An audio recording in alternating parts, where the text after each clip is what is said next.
इनमें से कौन सा प्रसिद्ध लैंडमार्क या भूचिन्ह ओंटारियो झील और एरी झील के बीच में स्थित है? तो ओंटारियो झील और एरी झील के बीच में स्थित है प्रसिद्ध नियाग्रा प्रपात, ऑप्शन नंबर ए, प्रसिद्ध नियाग्रा जलप्रपात। इनमें से कौन सा ब्रह्मपुत्र नदी का उद्गम स्थल है? तो ब्रह्मपुत्र नदी निकलती है आपकी मानसरोवर झील से, ऑप्शन नंबर बी, मानसरोवर झील से।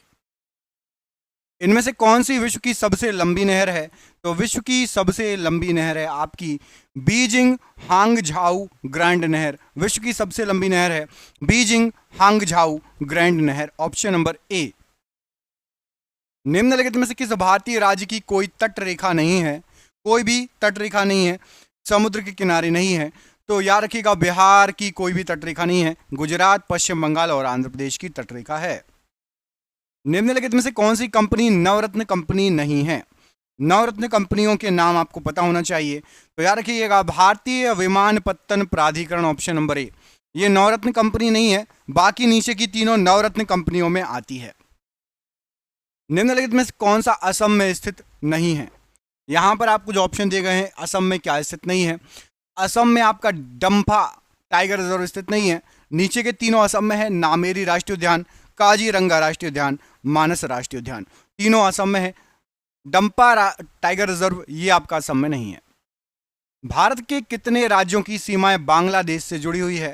तो बांग्लादेश से भारत के 5 राज्य टच होते हैं, ऑप्शन नंबर डी, बांग्लादेश से 5 राज्य टच होते हैं भारत के। निम्नलिखित में से किस राज्य की सीमा मिजोरम से नहीं जुड़ी है? मिजोरम से टच नहीं है। तो असम, त्रिपुरा और मणिपुर मिजोरम से टच है। मेघालय जो है मिजोरम से टच नहीं है, ऑप्शन नंबर यहां पर आपका डी, मेघालय मिजोरम से टच नहीं है। सर्वाधिक जनसंख्या वाले देश किस महाद्वीप में स्थित हैं? तो सबसे ज्यादा जनसंख्या वाले देश देखे जाएं तो एशिया महाद्वीप में स्थित है। भारत हो गया, चीन हो गया, ऑप्शन नंबर ए, ये सभी एशिया महाद्वीप में स्थित हैं। निम्नलिखित में से कौन सा भारतीय मानक समय मतलब जीएमटी को सटीक ढंग से दर्शाता है? तो हम ग्रीनविच माध्य से कितना आगे हैं या कितना पीछे हैं? तो याद रखना, 5.5 घंटे हम आगे हैं। जीएमटी प्लस 5 घंटे 30 मिनट ग्रीनविच समय से हम आगे हैं। निम्नलिखित में से कौन सा ऊर्जा का पारंपरिक स्रोत नहीं है? ऊर्जा का पारंपरिक स्रोत नहीं है। तो याद रखिएगा, यहां पर कोयला, प्राकृतिक गैस और पेट्रोलियम है। पवन चक्की ऊर्जा का पारंपरिक स्रोत नहीं है। पवन चक्की, ऑप्शन नंबर सी, पारंपरिक स्रोत नहीं है।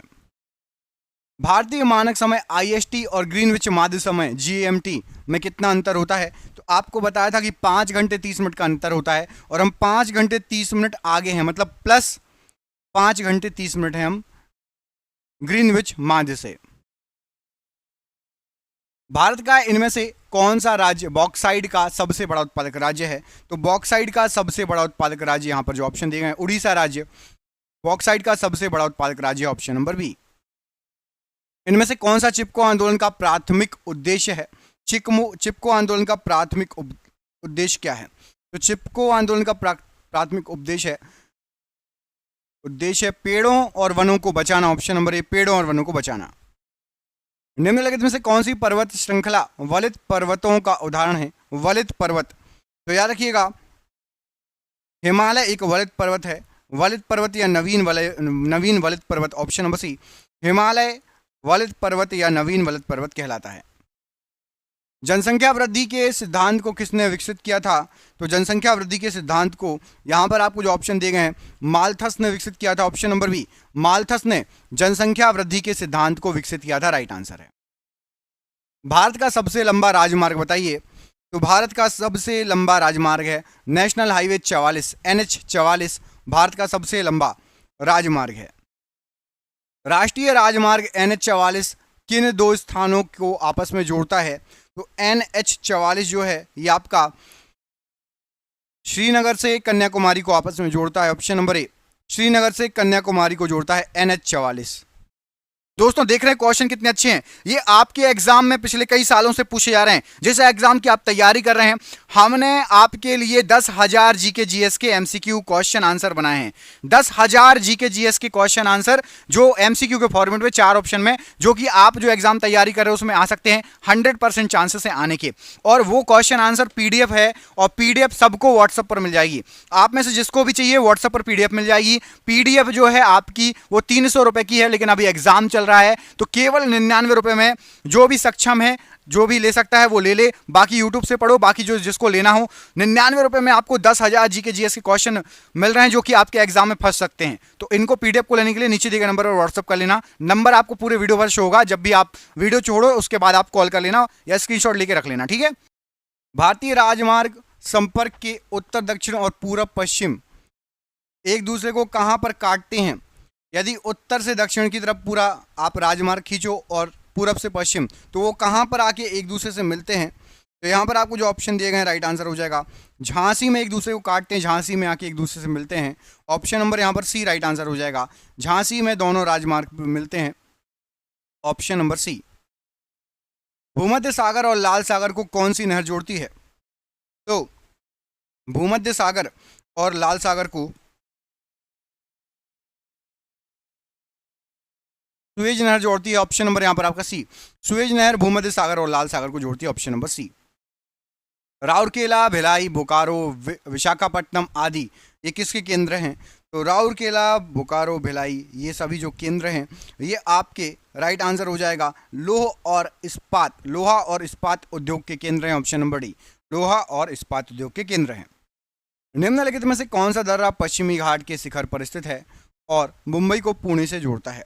तो पश्चिमी घाट के शिखर पर स्थित है और मुंबई को पुणे से जोड़ता है। दर्रे का नाम है भोरघाट दर्रा। ऑप्शन नंबर बी, भोरघाट दर्रा राइट आंसर। निम्नलिखित में से कौन सी रेलवे लाइन अरब सागर के समानांतर चलती है? तो अरब सागर के समानांतर यहाँ पर आपको जो ऑप्शन दिए गए हैं, कोंकण रेलवे चलती है। ऑप्शन नंबर डी, अरब सागर के समानांतर चलती है Konkan railway. Option number D. किस राज्य में रेलवे लाइनों की सबसे लंबाई सबसे अधिक है, मतलब सबसे ज़्यादा किलोमीटर की फैली हुई है रेलवे लाइन है? तो सबसे ज़्यादा लंबाई देखा जाए तो किलोमीटर के हिसाब से उत्तर प्रदेश में रेलवे लाइनों की लंबाई सबसे अधिक होगी। Option number B, Uttar Pradesh राज्य राइट आंसर है। उस युग्म का चयन करें जो सुमेलित नहीं है। बंदरगाह और उसकी स्थिति। तो कांडला बंदरगाह गुजरात में है, मोरमुगांव बंदरगाह गोवा में है, तूतीकोरिन बंदरगाह तमिलनाडु में है, पारादीप बंदरगाह पौंडीचेरी या पुडुचेरी ये गलत दिया गया है।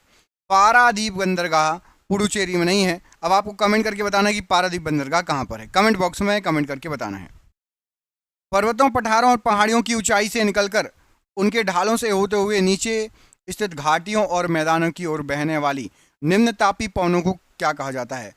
ऊंचाई से पहाड़ों से नीचे आती हुई हवाएं और जो कि मैदानों और घाटियों में बहती है उनको क्या कहा जाता है? तो उनको कहा जाता है, राइट आंसर हो जाएगा अवरोही पवनें। ऑप्शन नंबर ए, अवरोही पवनें राइट आंसर हो जाएगा प्रश्न के लिए, अवरोही पवनें। उस युग्म का चयन करें जो सुमेलित नहीं है। बांध और नदी। बांध और नदी में से कौन सा गलत दिया गया है? तो नाथपा झाखड़ी बांध की झेलम नदी आपका ऑप्शन नंबर ए गलत दिया है। नाथपा झाखड़ी बांध ये झेलम नदी पर नहीं है। नागार्जुन सागर बांध कृष्णा नदी पर है।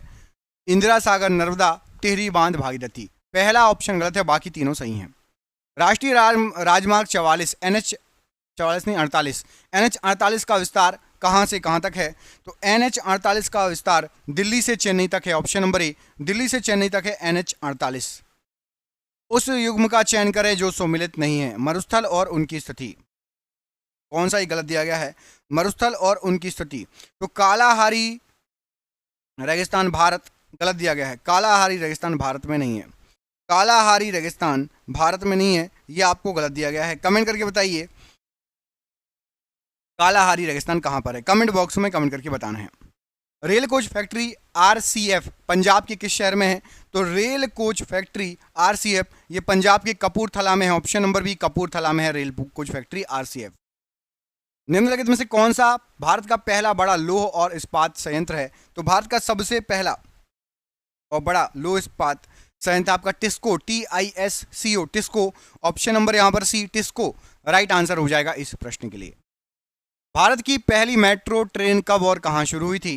तो भारत की सबसे पहली मेट्रो ट्रेन स्टार्ट हुई थी आपकी 24 अक्टूबर 1984 को कोलकाता में, ऑप्शन नंबर यहाँ पर ए, 24 अक्टूबर 1984 को कोलकाता में सबसे पहली मेट्रो ट्रेन स्टार्ट हुई थी। समोच्च जुताई क्या कहलाती है? समोच्च जुताई, तो समोच्च जुताई होती है आपकी समोच्च रेखाओं के साथ ढालू भूमि पर जुताई। ऑप्शन नंबर यहाँ पर समोच्च रेखाओं के साथ ढालू भूमि पर जुताई, इसको समोच्च जुताई कहा जाता है। ऑप्शन नंबर ए यहाँ पर राइट आंसर। विटिकल्चर के द्वारा निम्न में से किस भारतीय राज्य में सर्वाधिक उत्पादन होता है? तो विटिकल्चर के द्वारा सबसे ज्यादा उत्पादन होता है आपका महाराष्ट्र में। महाराष्ट्र में विटिकल्चर के द्वारा सबसे ज्यादा उत्पादन होता है। विटिकल्चर मतलब अंगूर की खेती, विटिकल्चर। ऑप्शन नंबर सी यहाँ पर राइट आंसर हो जाएगा। अगला क्वेश्चन है, कौन सा जल डमरू मध्य अटलांटिक महासागर को प्रशांत महासागर से जोड़ता है? तो यहाँ पर आपको जो ऑप्शन दिए गए हैं, अटलांटिक महासागर को प्रशांत महासागर से जोड़ता है मैगेलन जल डमरू मध्य। ऑप्शन नंबर डी, मैगेलन जल डमरू मध्य। इनमें से कौन सा भूमध्य सागर में स्थित सबसे बड़ा द्वीप है? भूमध्य सागर में स्थित सबसे बड़ा द्वीप, यहाँ पर आपको जो ऑप्शन दिए गए हैं, सिसिली द्वीप, ये भूमध्य सागर पर स्थित सबसे बड़ा द्वीप है। ऑप्शन नंबर बी, सिसिली द्वीप राइट आंसर हो जाएगा, भूमध्य सागर पर स्थित सबसे बड़ा द्वीप। गल्फ स्ट्रीम किस खाड़ी से निकलती है? गल्फ स्ट्रीम किस खाड़ी से निकलती है? तो गल्फ स्ट्रीम ये मैक्सिको की खाड़ी से निकलती है। ऑप्शन नंबर यहाँ पर मैक्सिको की खाड़ी से निकलती है gulf stream, option number C. ग्रहों की गति के नियमों का प्रतिपादन किसने किया था? ग्रहों के गति के नियमों का प्रतिपादन तो ये किया था आपका जोहानस केपलर ने। Option number B, Johannes Kepler ने ग्रहों की गति के नियमों का प्रतिपादन किया था। ऑप्शन नंबर बी यहाँ पर राइट आंसर है। विश्व का सबसे बड़ा कॉफी उत्पादक देश कौन सा है? तो सबसे ज्यादा कॉफी किस देश में होती है? तो सबसे ज्यादा कॉफी उत्पादक देश है आपका Brazil. Option number B, Brazil में सबसे अधिक कॉफी होती है। ऑप्शन नंबर बी यहाँ पर राइट आंसर है। कौन सा बंदरगाह भारत के पूर्वी तट पर स्थित नहीं है? पूर्वी तट पर स्थित नहीं है तो कांडला बंदरगाह, ये आपका पश्चिमी तट पर है, गुजरात में पड़ता है कांडला बंदरगाह, ये आपका पूर्वी तट पर स्थित नहीं है। बाकी तूतीकोरिन, पारादीप और हल्दिया, ये तीनों बंदरगाह आपके पूर्वी तट के बंदरगाह हैं। कांडला पश्चिमी तट का बंदरगाह है। तकला मकान मरुस्थल किस देश में है? तकला मकान मरुस्थल तो ये आपका चीन में स्थित है। ऑप्शन नंबर डी, तकला मकान मरुस्थल ये आपका चीन में स्थित है। ऑप्शन नंबर यहाँ पर आपका डी राइट आंसर है। निम्नलिखित में से कौन सा भारतीय वन्यजीव अभ्यारण्य एशियाई शेरों का आवास है?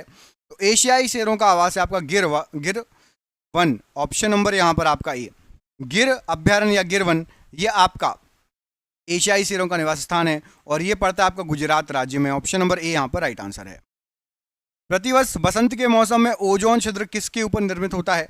तो प्रतिवर्ष बसंत के मौसम में ओजोन छिद्र जो है ये आपका अंटार्कटिका के ऊपर निर्मित होता है। ऑप्शन नंबर ए, अंटार्कटिका के ऊपर निर्मित होता है। ऑप्शन नंबर यहाँ पर ए राइट आंसर हो जाएगा। किस नदी को पीली नदी के नाम से भी जाना जाता है? पीली नदी, तो पीली नदी के नाम से हुआंग हो नदी को जाना जाता है। ऑप्शन नंबर ए, हुआंग हो नदी को पीली नदी के नाम से जाना जाता है। भारत में नीली क्रांति का संबंध निम्न में से किससे है? नीली क्रांति का संबंध, तो भारत में नीली क्रांति का संबंध है आपका मत्स्य पालन से, मत्स्यायन या मत्स्य पालन। ऑप्शन नंबर यहाँ पर डी राइट आंसर हो जाएगा। मिश्रित कृषि की मुख्य विशेषता क्या है? मिश्रित कृषि की मुख्य विशेषता बताइए क्या है? तो मिश्रित कृषि पशुओं का पालन और फसलों की खेती एक साथ करना, पशुओं का पालन और फसलों की खेती एक साथ करना मिश्रित कृषि का उदाहरण है। ऑप्शन नंबर सी। सांगपो और दिहांग किस नदी के अन्य नाम है? सांगपो और दिहांग, तो सांगपो और दिहांग ये आपके ब्रह्मपुत्र नदी के अन्य नाम है। ऑप्शन नंबर ए, ब्रह्मपुत्र नदी के अन्य नाम है सांगपो और दिहांग। इंटर क्रॉपिंग अंतर फसल प्रक्रिया इनमें से किसे दर्शाती है? तो इंटर क्रॉपिंग जो प्रक्रिया होती है ये आपकी आसपास दो या दो से अधिक फसलें उगाना। ऑप्शन नंबर सी, आसपास दो या दो से अधिक फसलें उगाना इंटर क्रॉपिंग कहलाता है। ऑप्शन नंबर यहाँ पर सी राइट आंसर है। इनमें से किस शहर में भारत के प्रथम बायो रिफाइनरी प्लांट का उद्घाटन हुआ? तो भारत के सबसे पहले बायो रिफाइनरी प्लांट का जो उद्घाटन हुआ, यहाँ पर आपको जो ऑप्शन दिए गए हैं राइट आंसर क्या हो जाएगा? राइट आंसर हो जाएगा आपका option number C, Pune. Option number C, Pune यहाँ पर राइट आंसर है। इनमें से किस शहर में क्षिप्रा नदी के घाट पर कुंभ मेले का आयोजन किया जाता है? तो क्षिप्रा नदी के घाट पर कुंभ मेले का आयोजन यहाँ पर आपको जो ऑप्शन दिए गए हैं राइट आंसर हो जाएगा कहाँ पर?